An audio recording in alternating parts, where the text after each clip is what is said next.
Magandang araw sa iyo, kakalabawan! Maligayang pakikilahok sa ating webinar series na pinamagatang Gabay sa Wastong Pangangalaga ng Kalabaw.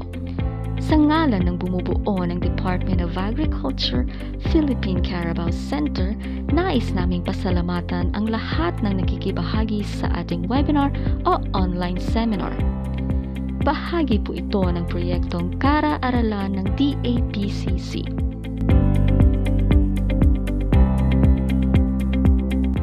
Ang paksa na ating tatalakayin ay tungkol sa wastong paraan ng paggagatas at pangangasiwa ng aning gatas.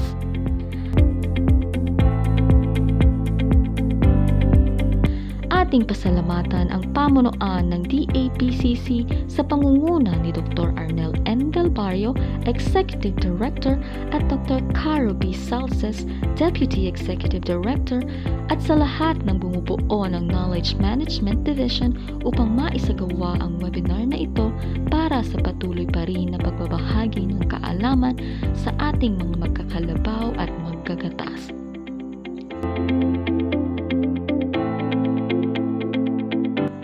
Magsimula na po tayo sa ating webinar. I-welcome po natin si Dr. Marvin A. Villanueva, OIC ng Biosafety and Environment Section ng DAPCC. Magandang hapon po sa ating lahat. So, simulan ko po ang aking discussion kung ano ang gatas at ano ang kahalagahan nito. So, ang gatas po ay tinaguri ang pinakakumpletong pagkain dahil ito ay nagtataglay ng protina, taba o milk fat, lactose, mga bitamina, mineral at tubig. Ang dami ng sustansyang nakukuha sa gatas ay usually naaayon sa uri o stage ng paggagatas, lahi ng hayop o kalabaw na inaalagaan natin, yung edad ng kalabaw, nutrition, kung paano natin pinapangalagaan ang ating gatasang kalabaw, ang oras ng paggagatas, pati na rin ang haba o tagal ng pagitan ng bawat paggatas. Narito po ang ilan sa mga katangian ng mataas na kalidad ng gatas. Dapat ang gatas ay malinis, so wala dapat itong mga nakalutang na dumi, buhok, or insekto tulad ng langaw o lamok. Kaaya-aya din dapat ang lasa nito at amoy, hindi ito dapat maasim. Mababa dapat ang bilang ng mikrobyo kung isa-subject natin ito sa bacterial isolation. Dapat normal din ang composition nito, dapat wala itong colostrum kung ito ay iinumin ng tao. Wala din dapat itong residyo tulad ng antibiotic o mga chemical tulad ng chlorine. Wala rin dapat itong halong tubig o iba pang mga tinatawag nating adulterants. At mababa din dapat ang bilang ng somatic cells kung isa-subject natin ito sa usual na test tulad ng somatic cell count. Makikita po dito sa isang table na to ang composition ng gatas ng baka, kalabaw at kambing sa bawat 100 gramo ng gatas. So kung papansin po ninyo, mataas ang protina at fat content ng kalabaw kumpara sa baka at kambing. Kaya ang gatas ng kalabaw ay mas creamy kung malalasahan at maganda talaga itong gamitin halimbawa sa paggawa ng cheese or iba pang mga produkto mula sa gatas.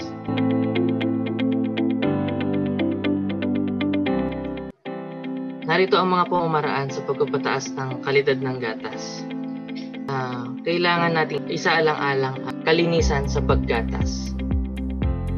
So, meron 3 stages na pinanggagalingan ng kontaminasyon sa gatas natin. Una ay yung bago gumatas, habang gumagatas at pagkatapos gumatas. Sa stage na bago gumatas, kalimitan ito ay nasa hayop na mismo. Minsan bumababa ang kalidad ng gatas habang ito ay nasa suso pa lang ng alagang kalabaw. So malalaman natin ito kapag namamaga ito or kapag sinubject natin ang gatas sa California mastitis test. So ang California mastitis test ay i-discuss po natin sa mga susunod po nating webinar. Ang pangalawang stage ay yung habang gumagatas. So dapat malinis ang ating ginagamit sa paggagatas. Kailangan ding malinis ang hayop na ating ginagatasan.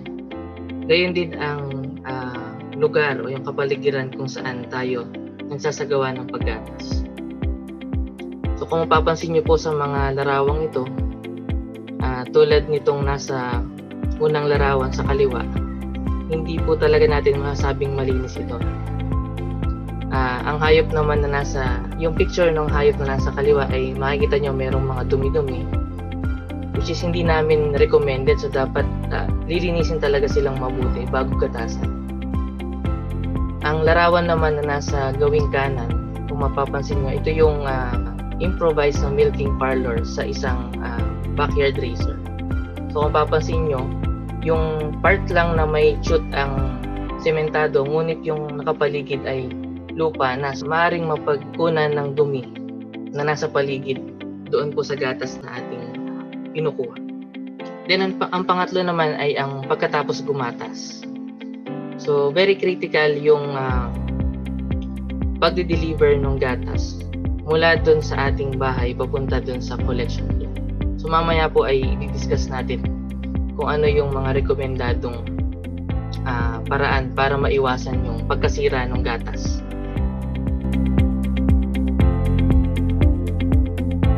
Kalinisan sa kulungan ng kalabaw. So kung mapapansin nyo po dito sa larawan, merong tayong makikita mga ihi, minsan may mga dumi dyan. So dapat bago gatasan, kailangang linisin. Recommended din na medyo nakaslant ito upang madali nating malinisan ang kulungan ng kalabaw. Kailangan din ang tamang sukat na naaayon sa dami ng kalabaw upang maiwasang masugatan ang mga alagang kalabaw po natin. Kailangan din sa paglilinis ng kulungan, kailangan natin gumamit ng disinfectant upang mabawasan ang pagkalat or pagkakaroon ng bakterya doon po sa ating milking parlor. So ito ang mga dapat gawin sa pag-disinfect ng kulungan. So una, kailangan po muna nating ialis yung mga hayop. And then hugasan ang lahat ng parte ng kulungan. Pagkatapos ito ay ihanda ang disinfectant solution at isprayan ang buong kulungan. Nire-recommend na po namin na maglaan ng isang araw upang gawin ang pagdidisinfect na ito upang maging epektibo yung ginawa nating pagdidisinfect ng kulungan. So kailangan din nating isaalang-alang yung mga insekto na present dun sa ating lugar. So kalimitan ang mga insekto ay isa sa mga naging sanhi ng kawalan ng ganang kumain ng ating alagang kalabaw at pagbabadi ng aming gatas. So ilan sa mga insekto na to ay yung tinatawag nating tabanos o yung horsefly. Masakit po talaga itong kumagat sa ating alagang kalabaw. Ito po ay present po dito sa Pilipinas. Ang ilang insekto ay langaw. So, ang mga dapat natin gawin upang kung hindi man matanggal ay mabawasan yung mga insekto ay una, kailangan nating alisin yung mga pinanggagalingan ng insekto. So, usually yung mga insekto na nabanggit ko kanina tulad ng horsefly, ito ay nananahan dun sa mga bushy areas or dun sa mga malalagong damo sa paligid ng kulungan. So dapat kailangan nating tabasin po yun. And then iwasan din nating mag-imbak ng dumi ng hayop sa tabi ng kulungan. So maganda nakalayo po ito talaga dun sa ating kulungan ng alagang kalabaw. And then pangatlo ay maglagay din ng kanal sa paligid para mas maganda yung management ng dumi dun sa ating kulungan.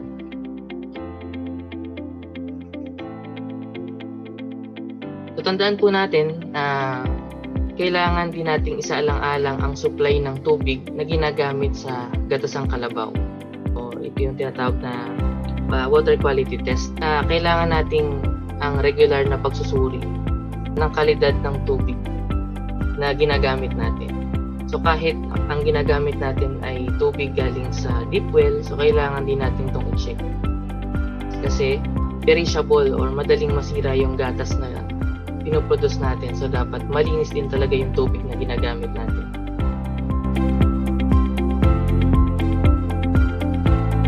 Paano ka ba gumatas? Sino sa kanila ang gumagatas ng tao? Yung unang larawan sa kaliwa, ito ay tinatawag na for milking. Itong larawan sa kanan ang talagang yung tamang paggagatas ng kalabaw. So mamaya po i-explain ko po kung ano yung for milking at saka yung mga dapat na dating isaalang-alang sa aktual na paggagatas. So meron tayong dalawang paraan ng paggagatas.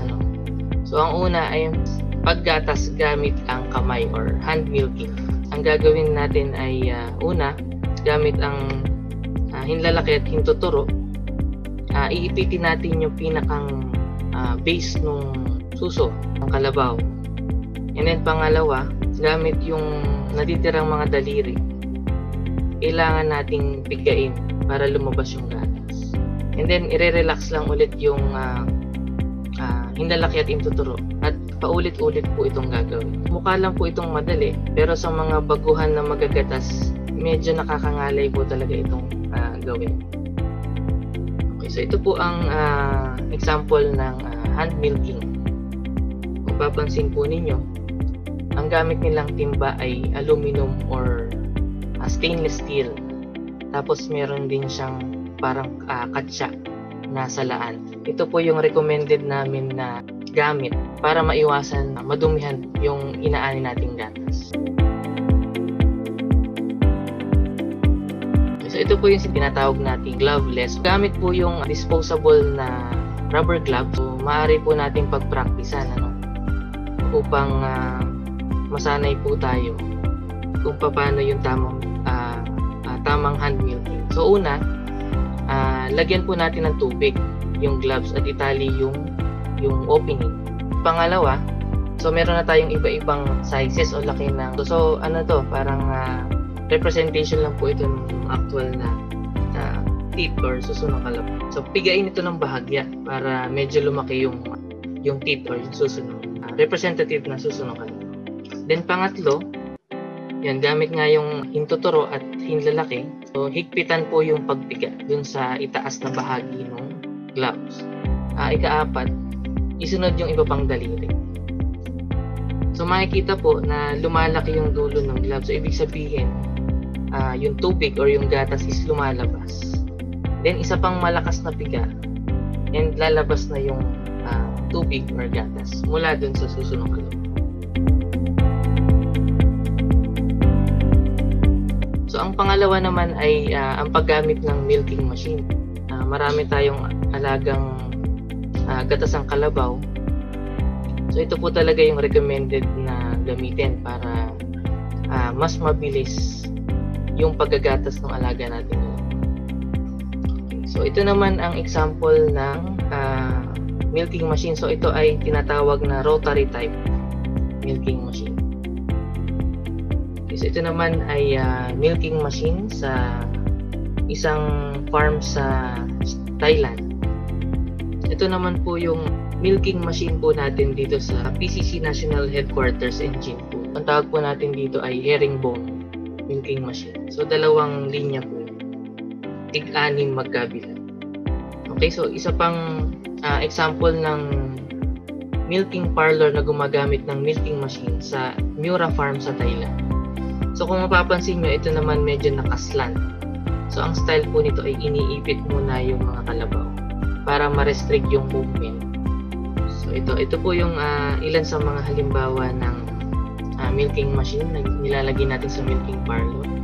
So ito ay tinatawag na pipeline milking machine. So merong isang makina and then may mga nakakabit na ilang ilang milk cans na may suction cups. Yung larawan sa kaliwa, yung mas malaki ay para sa isang kalabaw. Ito ay tinatawag na portable milking machine. And then yung pangalawa naman ay para sa dalawang kalabaw. So mga dapat isalang-alang sa paggamit ng milking machine. So una, kailangan po nating ma-ensure lagi na nasa range po yung pressure ng milking machine na ginagamit natin. So ito ay dapat nasa within 40 to 50 kilopascal. So ano po ba yung consequence kapag mababa or mataas dito sa range na to yung pressure? So kapag mababa, maaari pong malaglag ito lagi. So kapag nalalaglag ito sa sahig, so magkakadumi yung suction cup, magkakaroon po ng dumi. Kapag naman masyadong mataas yung pressure, ito naman ay nagdudulot po ng pagkasugat dun sa suso ng kalabaw. So hindi rin po maganda ito. Merong mga commercially available na milking machine na nakalaan po para sa kalabaw, yung nakalaan din sa baka. So magkaiba po kasi ang itsura ng suso ng kalabaw at baka. So kailangan po natin i-consider itong mga factors. So pangalawa, katulad po nung nabanggit ko kanina, kailangan din ng kalinisan at sanitasyon ng milking machine bago at pagkatapos maggatas. Kasi yung gatas nga po ay perishable and marami siyang nutrients na pwedeng maging culture media ng mga bakterya.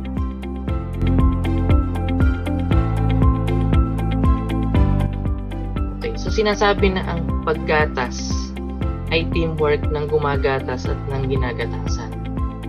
So kung walang teamwork, kakaunti ang makukuhang gatas. At ang susi sa pag-ani ng maraming gatas ay ang paggatas ng mabilis. At ang madalas na pahinga at mabagal na paggatas ay nagdudulot ng pagkabawas ng inaani nating gatas.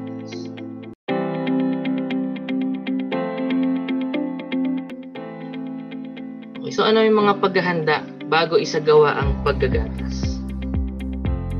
So una, kailangan nating ihanda ang lugar ng paggagatas. So kung papansin ninyo, kailangan ito ay malinis.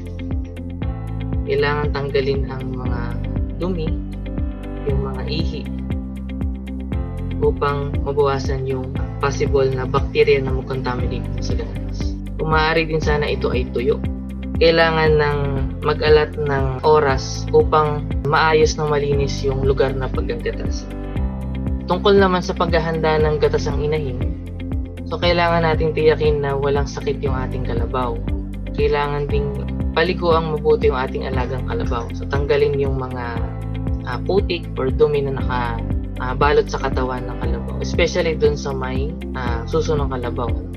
And then pagkatapos paliguan, punasan ng malinis at tuyong tela ang mga suso ng kalabaw. Mahalaga din na iwasang matakot, magulat o masaktan ang ating alagang hayop kasi nakakaapekto rin talaga ito dun sa pagbibigay nila ng gatas.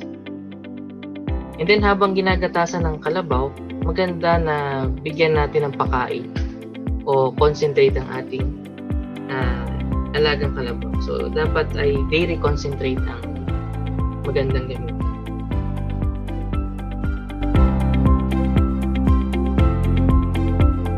Okay, so paghahanda naman ng magagatas. So dapat ang magagatas ay kailangang malusog at malinis. So kung papansin nyo sa larawan, talagang nakaputi pa talaga yung ating magagatas dito. Kung maaari ay magsuot ang magagatas ng mask upang maiwasan din yung possible na transmission ng bacteria na maibubuga niya dun sa aning. So mahalaga na maghugas at magsabon ng kamay ang magagatas at matapos paliguan yung hayop. And then siguruhin din na ang kuko ng magagatas ay kailangang malinis at maiksi. So kailangan din natin magsuot ng bota. Kung papansin nyo, meron din siyang towel upang pampunas din dun sa kanyang kamay.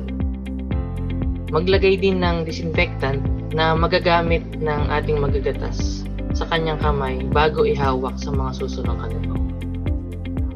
Ang magagatas ay kailangan ding healthy or malinis. Hindi siya dapat nag-harbor ng mga nakakahawang sakit. So, isa na dito ay yung TB or tuberculosis. Kasi ang tuberculosis ay nakakahawa mula sa tao papunta sa hayop and vice versa. Dako naman tayo sa paghahanda ng mga kagabitan. So una, linising mabuti ang mga paglalagyan ng gatas. And then sabunin at hugasan ng malinis na tubig at banlawan ng sanitizer o kaya ay mainit na tubig. Ang paglalagay ng chlorine disinfectant o sodium hypochlorite sa mga gamit ng ilang minuto epektibo sa pagpatay ng mikrobyo. Mahalaga rin na i-disinfect ang mga gamit pagkatapos kumatas. Paglalagay ng gatas, ang recommended namin ay ang stainless steel or aluminum cans na makikita dito sa larawan. So kung papansin niyo, meron din ditong sprayer, meron ding alcohol at malinis na tubig. Sa pagtimpla ng chlorine disinfectant, maglagay tayo ng 40 ml ng sodium hypochlorite sa 10 litro ng tubig. So ang sodium hypochlorite naman ay mura lang naman nating nabibili sa mga grocery stores. So ito ang mga gamit na kailangan sa paggagatas. So una, kailangan natin ng malinis na katsa na gagamitin nating pamunas ng suso ng kalabaw. Kailangan din natin ng malinis na katsa na gagamitin sa pangsala ng gatas. Kailangan din ng separate na timba na pangsahod ng for milk. Container o lalagyan ng gatas. Kailangan din natin ng disinfectant para sa suso. So ang ginagamit natin dito na iodine solution. At kailangan natin ng timbangan bilang pangsukat sa dami ng gatas na naan. Kailangan nating tandaan na kailangan nating mag-alat na isang katsa, isang gatasang kalabaw daw. So hindi dapat isang katsa sa 3 or more na kalabaw. Kapag kasi ginawa natin yun, so maaari hindi na natin mamimit yung goal natin na malinis yung ginagatasan nating kalabaw. Maaaring matransfer natin yung dumi or infection doon sa ibang kalabaw kung magsishare ng pampunas sa susunod kalabaw. Ano nga ba ang for milking? So ang for milking ay ang pagpiga sa suso ng 3 hanggang 4 na beses bago ituloy ang paggatas. So ito rin ay tinatawag na discarding milk. So bakit nga ba kailangan gawin ang for milking? So una, dahil ang gatas ay may mataas na bacterial count na kailangang alisin. Usually ang gatas na nasa may pinakang dulong part ng susunod kalabaw ay meron siyang mataas na bacterial count. So kailangan natin talaga itong tanggalin. So nagsisilbi din itong test. Kung mapapansin nyo dito sa larawan, meron siyang itim na cup. Makikita natin kung meron bang nagbuo-buong gatas dun sa bungad ng susunod kalabaw. And then kailangan din natin ang for milking para malinis yung daanan ng gatas bago yung actual na paggagatas natin. So ito ang result ng pag-aaral ni Faber et al. Kung saan nalaman niya kung gaano kadami ang bakterya ng unang piga ng gatas. So makikita natin na mayroon itong mahigit 1,000 bacterial count per ml. Kapag piniga mo ito ng 2, ang mean bacterial count na ay 927. So kung matatanggal natin yung mga itong for milk na ito, so mababawasan na nga talaga natin yung contaminated na gatas na nandun sa bungad ng susunod kalabaw. So paano nga ba ginagawa ang for milking? So una, hindi dapat ipinapatulo ang gatas sa sahig. So dahil nga ito ay may mataas na bacterial count, ito ay dapat nakasahod sa separate na lalagyan. Katulad nung nasa larawan. Pigain ang suso ng 3 hanggang 4 na beses upang matanggal yung mga kontaminadong gatas. And then maaari din gumamit ng itim na tela upang malaman kung merong mga makikitang abnormalidad sa gatas. So dumako na tayo sa pinabuting pamamaraan ng paggatas. So una, paligo ang mabuti ang kalabaw. Kung marami ang alaga nating kalabaw, maganda ang yung pressurized na tubig para matanggal talaga yung dumi na nakadikit sa katawan. Pagkatapos na ipasok na ang kalabaw sa ipitan, siguraduhin malinis at tuyo ang kalabaw bago gatasan. And then pangatlo, i-disinfect ang mga suso ng kalabaw gamit ang 2% iodine solution. Pang-apat ay punasan ang suso ng tuyo at malinis na tela. Then pang-lima ay gawin ang for milking. And then pang-anim ay gawin ang mastitis testing. So usually ang recommended talaga dito ay araw-araw upang makita ang kondisyon ng yung gatas ng ating alagang kalabaw. Pero kung halimbawa napakarami inaalaga ang kalabaw, maaari din naman itong gawin na kada linggo or every 3 days.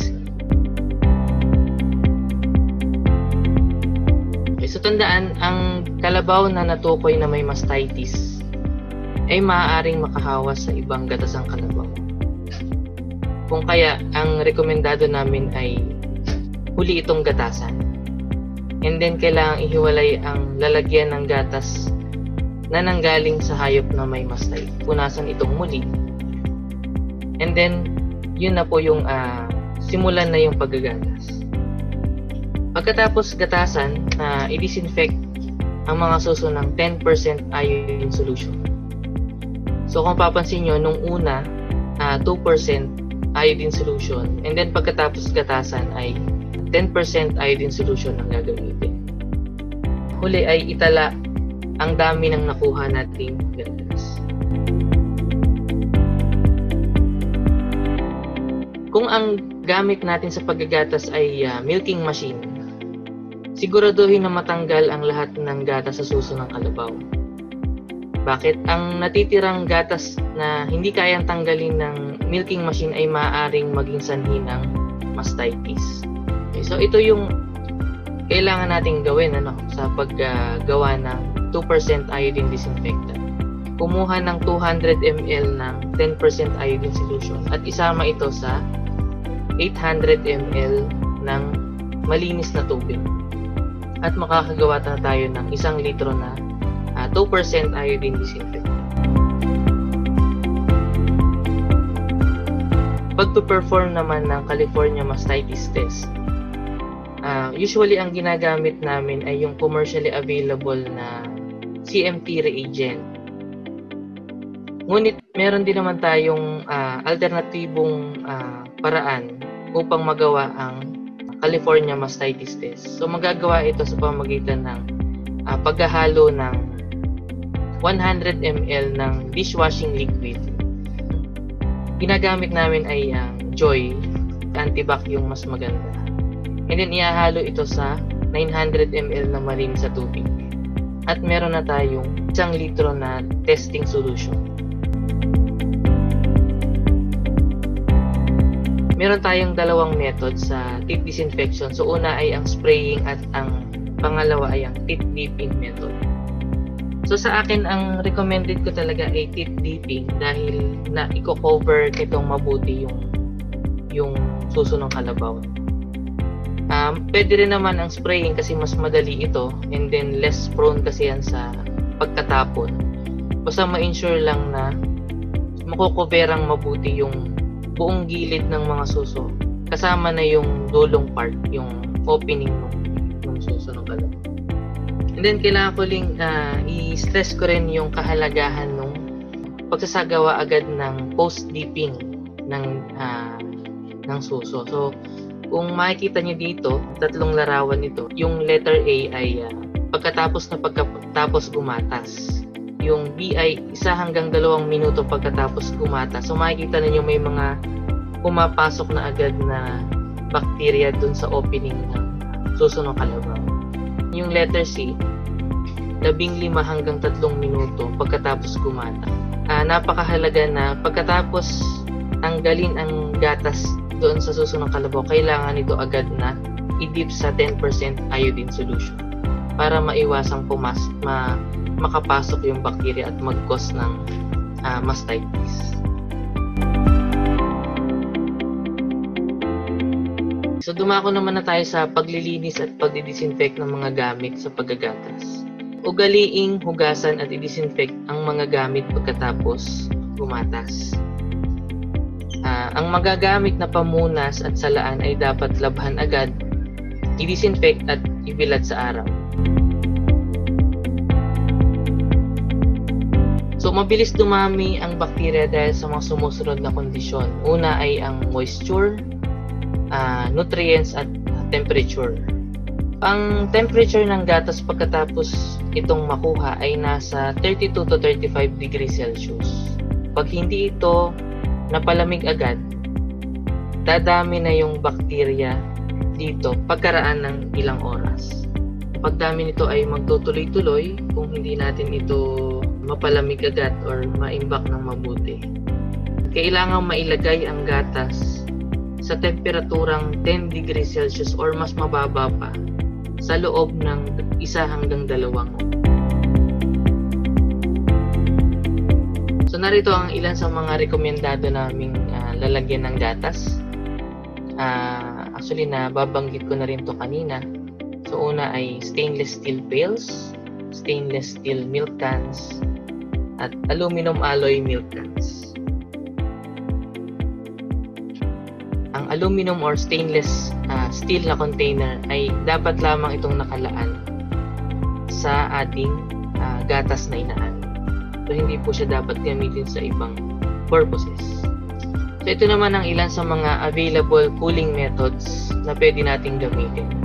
So sa mga malalaking milking parlor katulad dito sa PCC, so meron tayong ginagamit na holding tank or bulk cooler. Makikita nyo sa larawan sa kaliwa. Maaari ding gumamit ng freezer van. So maaari ding gumamit ng chest freezer. At maaari din tayong gumamit ng cooler. So sa cooler, kailangan itong naka-prepare ng mas maaga. So kailangan maglagay na agad ng yelo upang mas madaling lumamig yung gatas na inana natin pagka inilagay na ito sa cooler. Okay, so in summary, ang gatas ay isang produktong madaling masira. So kailangan natin talaga itong alagaan upang mapanatili ang magandang kalidad nito. So kailangan din ng kalinisan, sanitasyon at sistematikong pagpapalamig ng aning gatas. Kailangan din sundin ang mga takdang protocols na nabanggit sa webinar na ito at mga rekomendadong gamit at pasilidad upang maging matagumpay sa negosyo ng paggagatasan. So yun lang po ang aking ma-share sa inyo at maraming salamat.